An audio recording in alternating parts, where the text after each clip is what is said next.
I'm the chair of the HCC History Speakers Committee, and we seek to bring in a diverse series of speakers throughout the year, speaking to different aspects of history in Houston, Texas, and the world. We wanted to really highlight something that had happened in Houston, and I teach Texas history myself, and I teach American history, and often when I get to the unit about things like the Houston riot or lynchings in the Houston Police Department, my students have never heard of that.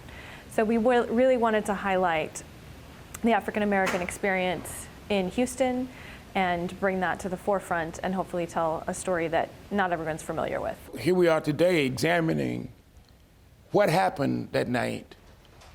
Why didn't somebody go to jail for killing a man who was in police custody?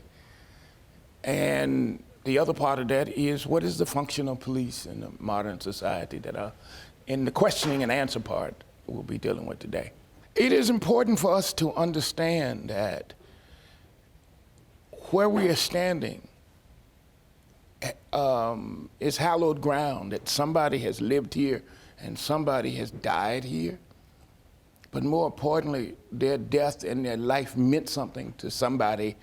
And this lynching is a tragic story of one of the few urban lynchings, but also one of the last lynchings that we know about in North America. By 36, the majority of lynchings were over in the country.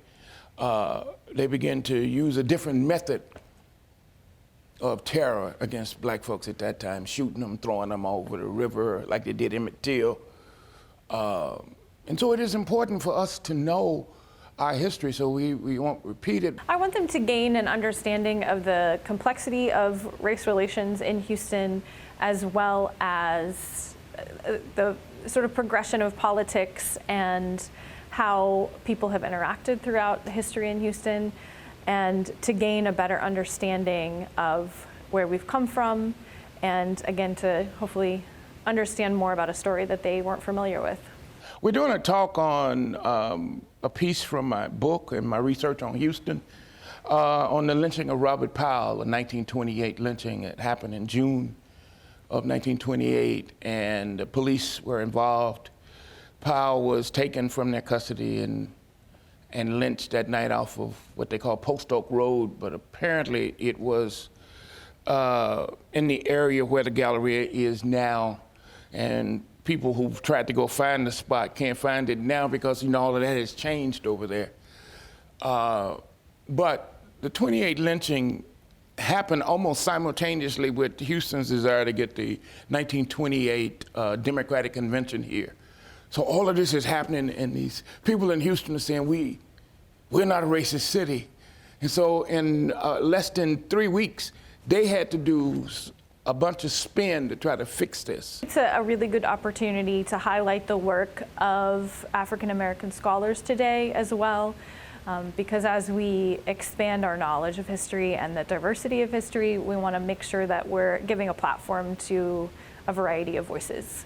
I think what we need to have is more civil conversations about institutional functions in American culture. What are they here for?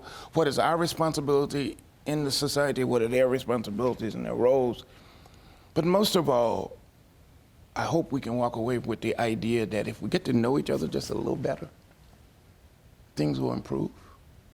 Every now and then, we got to look back and wonder how we got over, and so we can't do it without understanding what has been before us. For the Stafford Weekly News, I'm John King.